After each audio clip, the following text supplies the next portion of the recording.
Gordon Ramsay turned 59 this month, but something strange happened at his birthday party.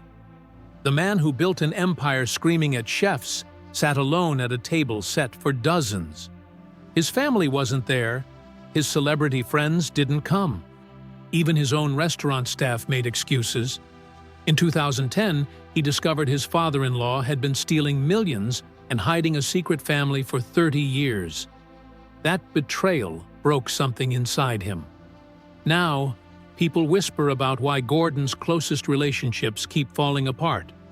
What really happened in his kitchen empire that made everyone walk away?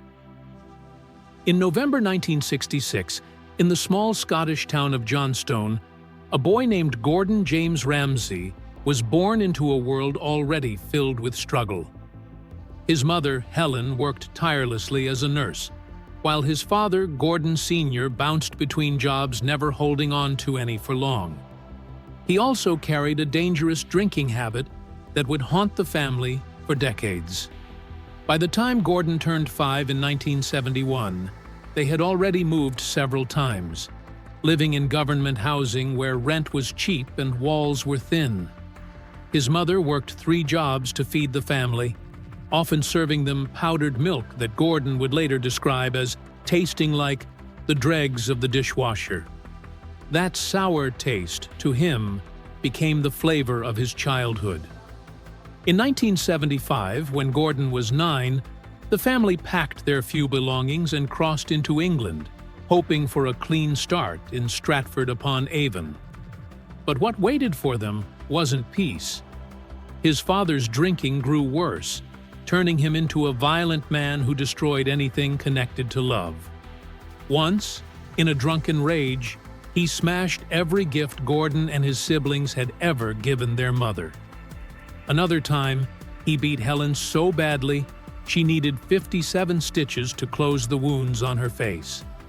Even pregnancy didn't protect her. When she was 7 months along with Gordon's younger sister Yvonne, he beat her again.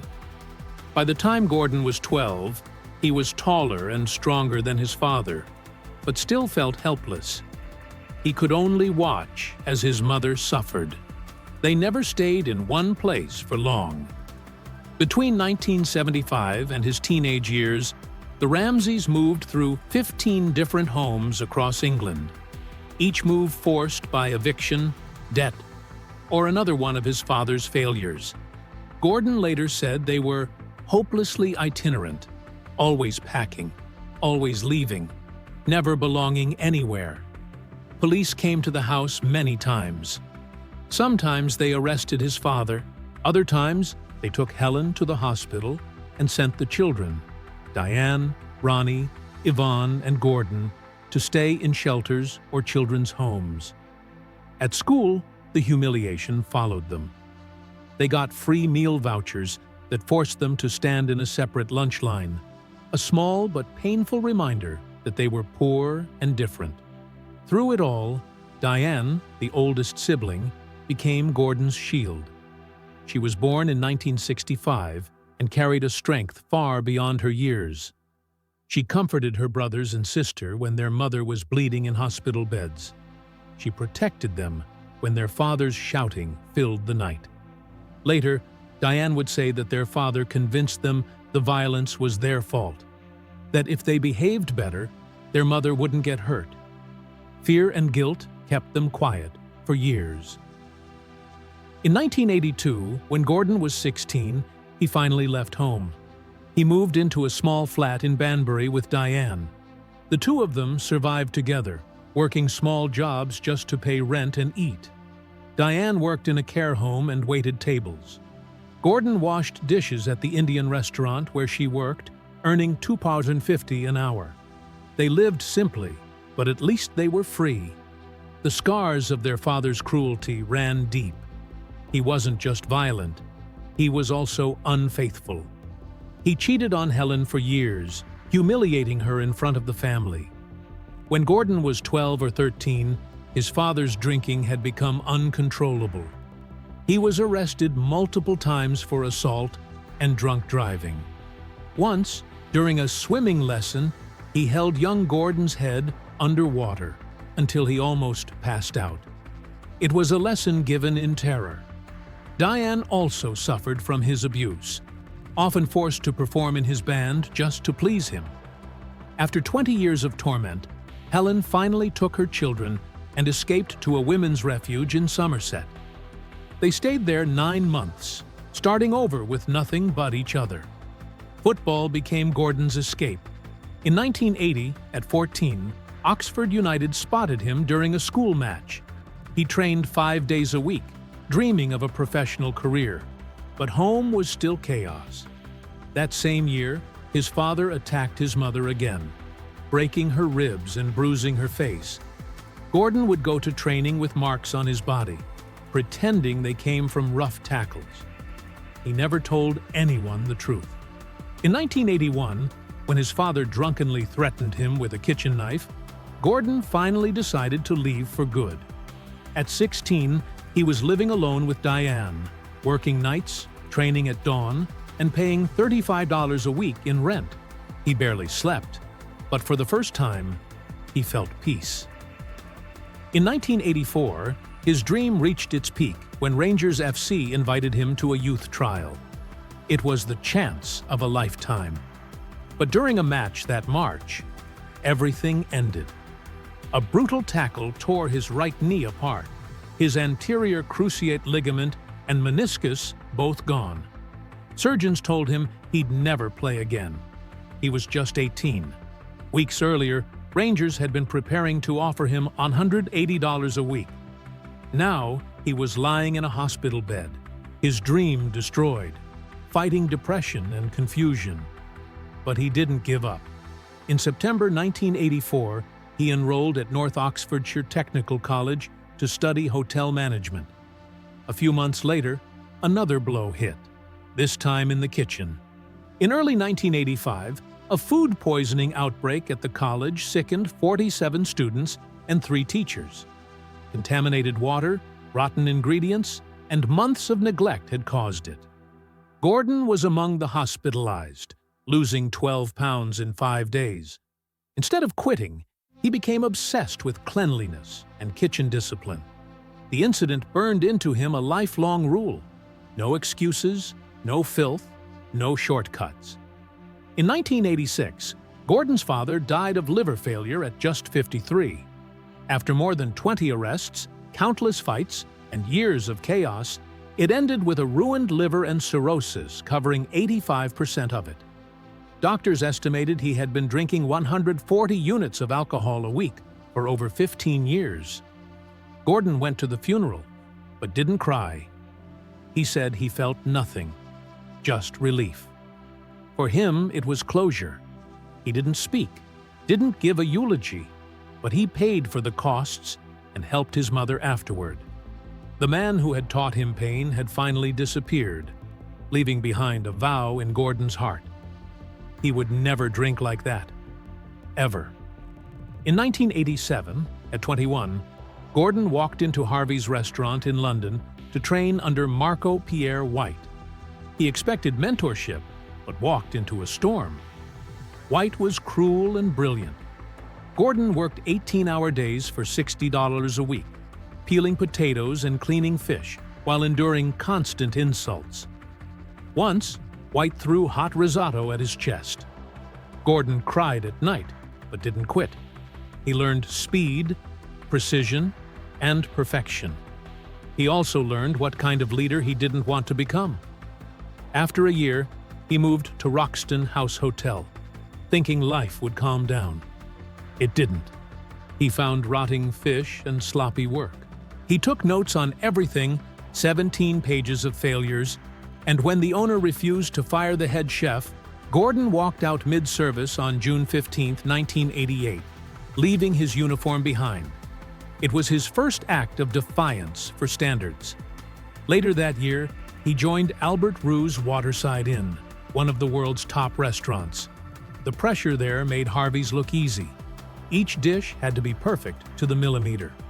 One mistake could cost $100. On March 23, 1989, a fire broke out in the kitchen. Flames spread across the ceiling. Gordon grabbed an extinguisher and put it out in 90 seconds. His eyebrows singed off, his arms burned. Rue gave him a $200 bonus, but fined him $50 that same night for overcooking a beef Wellington. Gordon didn't argue. He just kept working. That year, he moved to Le Gavroche under Michel Roux Jr., learning the science of cooking, sous vide at 63 degrees, molecular gastronomy, precision beyond reason. But his temper clashed with everyone. One night, he caught a dishwasher stealing $80 worth of truffles and punched him, breaking the man's jaw. The restaurant paid the bills, but Gordon nearly lost his job. Roux gave him a final warning. By 1991, at 25, Gordon entered the National Chef of the Year competition and won, beating 200 chefs with a dish of seared foie gras and truffle juice. Marco Pierre White called him the future of British cuisine. For a while, they were close again until 1993, when everything exploded. During a busy Saturday night at Harvey's, Gordon lost control. He shouted at Marco, threw a pan, and stormed out. Marco fired him the next morning by phone, calling him insubordinate. Gordon was crushed. He had idolized him. But that pain became fuel. 5 years later, in 1998, Gordon opened his own restaurant and earned a Michelin star in 6 months, faster than Marco ever had. In September 1993, Gordon Ramsay was 27 years old and walking into a sinking little restaurant in Chelsea called Aubergine. It was losing $10,000 a month. The food was forgettable, the tables half empty, and no critic cared if it lived or died. But Gordon saw a chance. The owners, Claudio Pulza and Antonio Lotto, offered him something rare: the head chef position and 25% equity. The place only sat 50 people, but he took the gamble. He threw out the old menu and replaced it with a bold 8-course tasting menu priced at $45 per person, filled with dishes like Scottish venison with elderberry reduction and roasted grouse with juniper berries. Every morning at 5 a.m., he went to Smithfield Market to handpick the best ingredients, spending $3,000 a week just on produce. In 3 months, he had turned it around. Where 20 people used to dine, now 45 came in nightly. Food critics started whispering about the young chef with wild ambition and a temper that could split the sky. By 1994, he had made the kitchen his battlefield. 12 out of 15 kitchen staff were gone. He called it a purge. The last straw was a sous chef reusing oil from fried scraps. Gordon fired him on the spot and enforced a new rule: zero tolerance. Every prep time, every portion, every gram had to be recorded. Waste dropped by 40%, saving $800 a week. Prep time was slashed from 6 hours to 3.5. Gordon checked every single plate before it left the pass. He'd send food back 7 or 8 times until it was perfect. One day, a commis chef peeled 50 pounds of potatoes. Gordon made him do it all again because they weren't uniform. The staff turnover hit 200%, but the few who stayed became some of the most skilled chefs in London. On January 23, 1995, Aubergine earned its first Michelin star. Gordon was only 28. He was the youngest British chef to win one since Marco Pierre White. One dish that stood out was a warm salad of langoustines with vanilla oil priced at $18. Another was seared foie gras with caramelized mango. But success didn't calm him. It set him on fire. 2 months later, in March, a press dinner with 15 critics turned explosive when a server dropped a $60 turbot. Gordon smashed a plate against the wall and screamed in front of them all. The Evening Standard wrote that his food was brilliant, but his anger was terrifying. The outburst made front-page news. Bookings shot up by 30%. People came not just for the food now, they came to see the fire. Behind the scenes, Gordon was fighting with the owners over expansion plans. He wanted full control, and the cracks were starting to show. By December 1996, he had been with Tana Hutchison for 4 years. She was 21 when they met in 1992 at her father's pub in Wandsworth. They got married that winter. But Gordon was never home.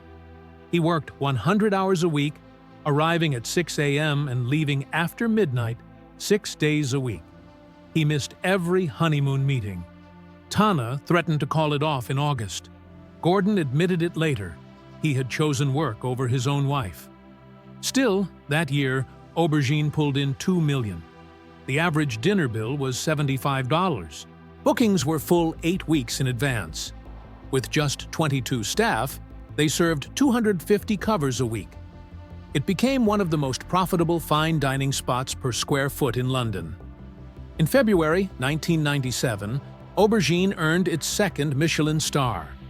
Only 19 restaurants in Britain had 2.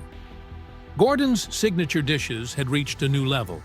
Pressed duck with beetroot that took 14 steps to make, chocolate fondant with pistachio ice cream. But behind the perfection was betrayal. That June, Gordon found out the owners had been stealing. They were skimming 15% of the profits, about $45,000 a year, using fake supplier invoices. On July 14th, during a screaming match in the office, Gordon quit on the spot. He walked out of Aubergine and took his entire brigade with him. 7 chefs followed him out the door that day. A brutal legal war began. He lost the rights to the name Aubergine, but he kept his recipes. And 3 months later, he started again. On September 17, 1998, he opened restaurant Gordon Ramsay on Royal Hospital Road with a massive $600,000 loan hanging over his head. He was gambling everything. The menu started with hand-dived scallops. 3 years later, in 2001, he made history. The restaurant got 3 Michelin stars. He was 35. He became the first Scottish chef to ever win 3 stars, and the first outside the Roux brothers' empire in London to reach that level. The pressure had turned him into a legend. That same year, he opened Petrus in Knightsbridge. It quickly earned a star, but in 2003, he lost it. The inspectors said it lacked creativity. Ramsay was spread too thin. His TV appearances had cost him. He admitted he cried. Losing a star, he said, was like losing a girlfriend. In 2004, he overhauled the menu. Dishes like turbot with caviar brought the star back. By 2007, Petrus had 2. Gordon now had 10 Michelin stars across his empire. But he had learned something. Fame could kill focus. By 2006, Gordon had restaurants in New York, Dubai, and across London. The London and New York opened with a $7 million investment. But in 2008, the empire was shaken. A theft ring stole $46,000 worth of silverware from his restaurants. Dishwashers and staff he trusted were involved. He fired people after polygraph tests, the first time a top chef ever used lie detectors in the kitchen. The scandal exposed what happens when a business grows too fast. You stop knowing who's standing beside you. The global recession hit hard in 2008 and 2009.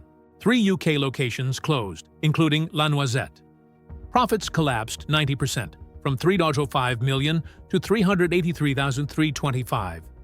Net debt soared to $9.48 million. VAT, tax, and pay bills piled up to $8 million. Gordon personally guaranteed $3 million and poured in $5 million more with his father-in-law, Chris Hutchison. He even sold his Ferrari. The expansion had been too aggressive. Now he was drowning in debt and clinging to survival. By 2015, Gordon was 49 and had learned his lesson. His company was earning $50 million in revenue, but he was ruthless now. He closed 8 underperforming restaurants. He said they were soul-destroying. He focused instead on quality. Bread Street Kitchen became his new pride, serving 500 covers daily by 2016. It cost $3 million to build near St. Paul's Cathedral. It worked so well, he opened it in Hong Kong, Singapore, and Dubai. He wasn't just a chef anymore. He was a businessman who had nearly lost it all, then figured out how to come back smarter. In February 1999, the public got to see who Gordon really was. Channel 4 aired Boiling Point, a 5-part documentary following him for 8 months, leading to the opening of restaurant Gordon Ramsay. Viewers saw everything: the screaming, the breakdowns, the drive. He fired a waiter for sipping water during service. He cooked at Versailles during the closing of the World Cup in July 1998. The series made him famous. It also revealed the monster and the genius inside him. More TV followed. On April 26, 2004, Ramsay's Kitchen Nightmares premiered in the UK. The first episode showed a clueless 21-year-old head chef named Tim trying to cook fine dining with no customers and no clue. Gordon tore the place apart. He later sued the Evening Standard for calling it fake and won $138,000 in damages. The world learned something then. When Gordon showed up, it wasn't an act. In May 2013, the Amy's Baking Company disaster in Arizona became his most shocking episode. For the first time, Gordon walked out. The owners yelled at customers, kept all the tips, and refused to admit any fault. He said, "I can't help people who can't help themselves," and left. Cameras rolled as the crew packed up. The internet exploded. In 2007, Gordon got sued by Martin Hyde from Dillon's in Manhattan. He demanded $8 million, claiming Gordon used fake scenes and hired actors. The episode showed rats, spoiled food, and chaos. Hyde said he was blamed unfairly. Gordon called the accusations a joke.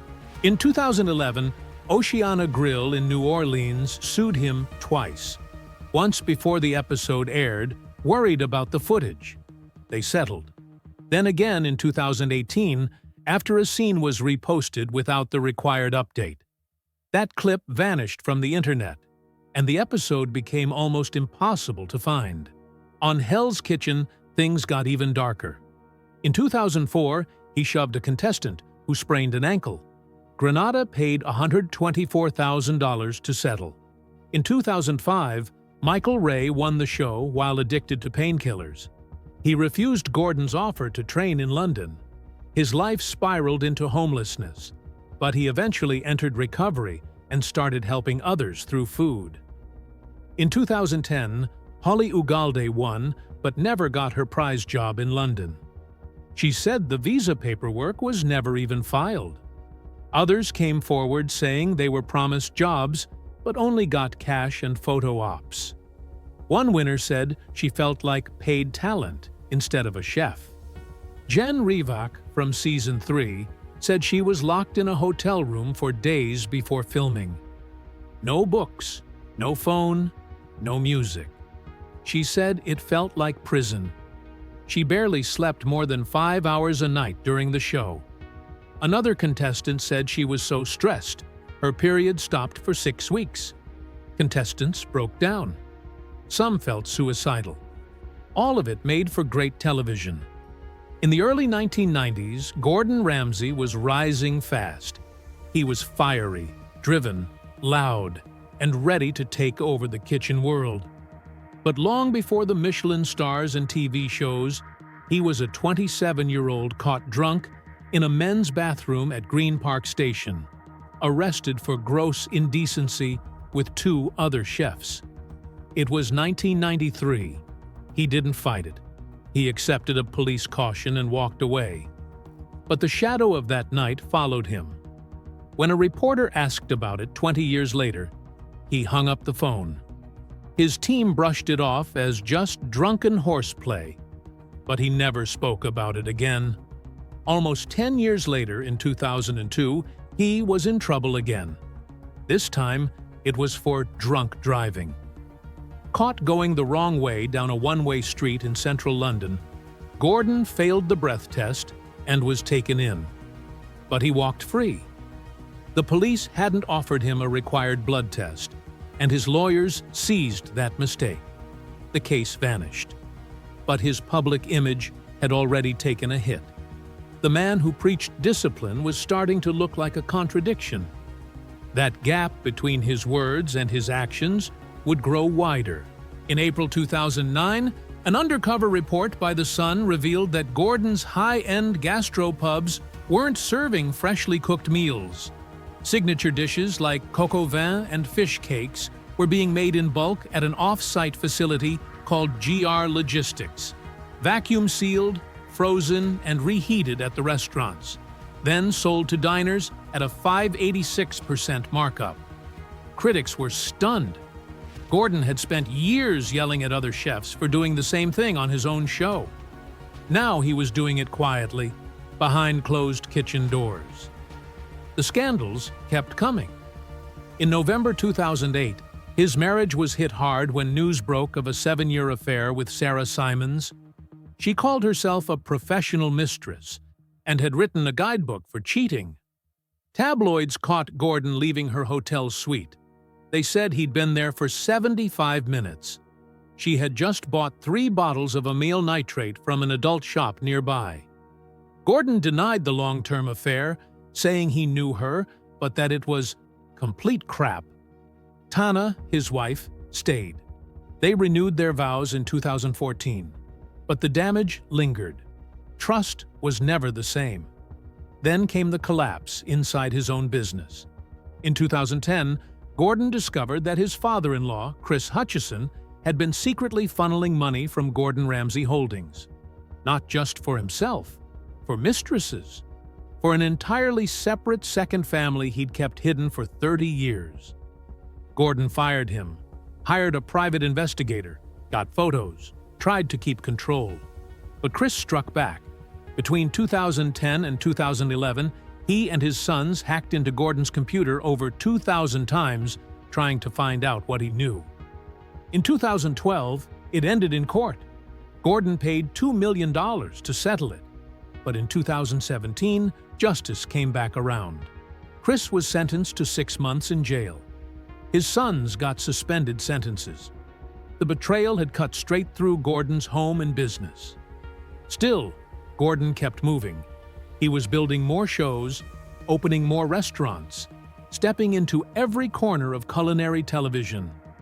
But controversy followed. In 2009, on Channel 4's The F Word, he raised 200 chickens in his own garden to teach his children about food sourcing. The series had already shown turkeys and pigs being raised and slaughtered. Animal welfare groups filed complaints. PETA slammed him. They said he was cruel, that his foie gras dishes and praise of horse meat were disgraceful. He brushed it off. He wasn't interested in what they thought. In 2012, he launched Gordon Behind Bars, a series filmed over 6 months at Brixton Prison. He taught 12 inmates to bake lemon treacle tarts under the brand Bad Boys Bakery. They later changed the tarts into slices so they were easier to sell. Cafe Nero agreed to stock them in 11 South London locations. By 2017, the bakery was in 15 stores with plans for 190 more. Some prisoners turned their lives around. A few even tried out for jobs at Gordon's Savoy restaurant. But inside the prison, the filming wasn't easy. Ramsay had to break up real fights. His wife made him take self-defense classes. The cameras captured the hope, but they also captured the danger.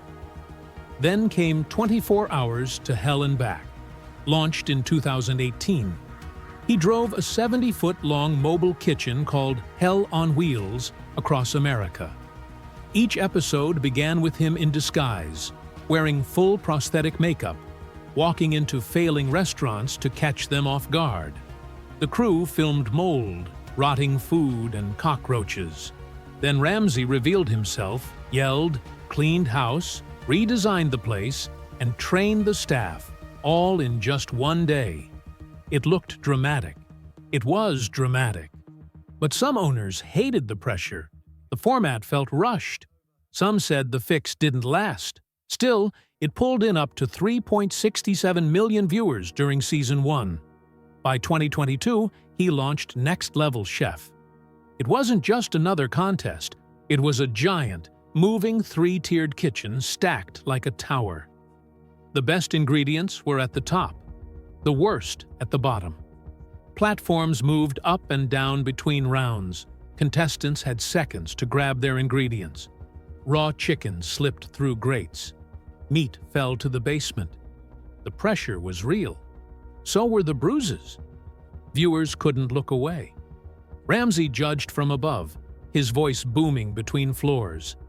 In 2023, he launched Food Stars. This time it wasn't just cooking, it was business. 15 food entrepreneurs competed for his personal investment of $250,000. Ramsay wasn't just a judge, he was the only investor. The show tested branding, marketing, and survival in the real world. In the UK version, he surprised everyone by saying veganism was his favorite subject. On TikTok, he even praised plant-based dishes, though PETA still didn't buy it. He now had 4 primetime shows running at once on Fox: Hell's Kitchen, MasterChef, Next Level Chef, and Food Stars. No other chef had ever done that. But through all the shows, all the noise, his real life kept moving. His daughter Megan was born May 16, 1998. She trained in his kitchen at 16. His twins, Holly and Jack, arrived December 31, 1999 through IVF, born premature at just 32 weeks. Jack joined the Royal Marines in 2020. By 2022, he was on secret missions in Norway, completely offline. Holly became a social media creator and, in 2024, got engaged to Olympic swimmer Adam Peaty. 2 kids from the same womb. One in combat gear, one in the spotlight. In 2021, Tilly Ramsay joined Strictly Come Dancing. She was 19, bright and hopeful. But a 67-year-old radio host named Steve Allen called her a chubby little thing. On air, he said she couldn't dance and blamed her dad's cooking. The backlash was fierce. Ofcom got 840 complaints. Tilly fired back, saying she was tired of being body-shamed. Gordon backed her up, proudly, loudly. And then came Oscar. Born April 4, 2019, at 12:58 p.m. After 3 BAFTAs and 1 Emmy, Gordon joked, "We finally won an Oscar." But it hadn't been easy. In June 2016, Tana had lost a baby at 5 months pregnant. Gordon had announced the pregnancy on The Late Late Show. He joked nervously about having 4 girls and 4 weddings. But when the miscarriage happened, everything stopped. They were broken. Slowly, they healed. Gordon cut his work schedule back to 60 hours a week. He called his kids in London at midnight LA time just to say good morning. That loss had changed him.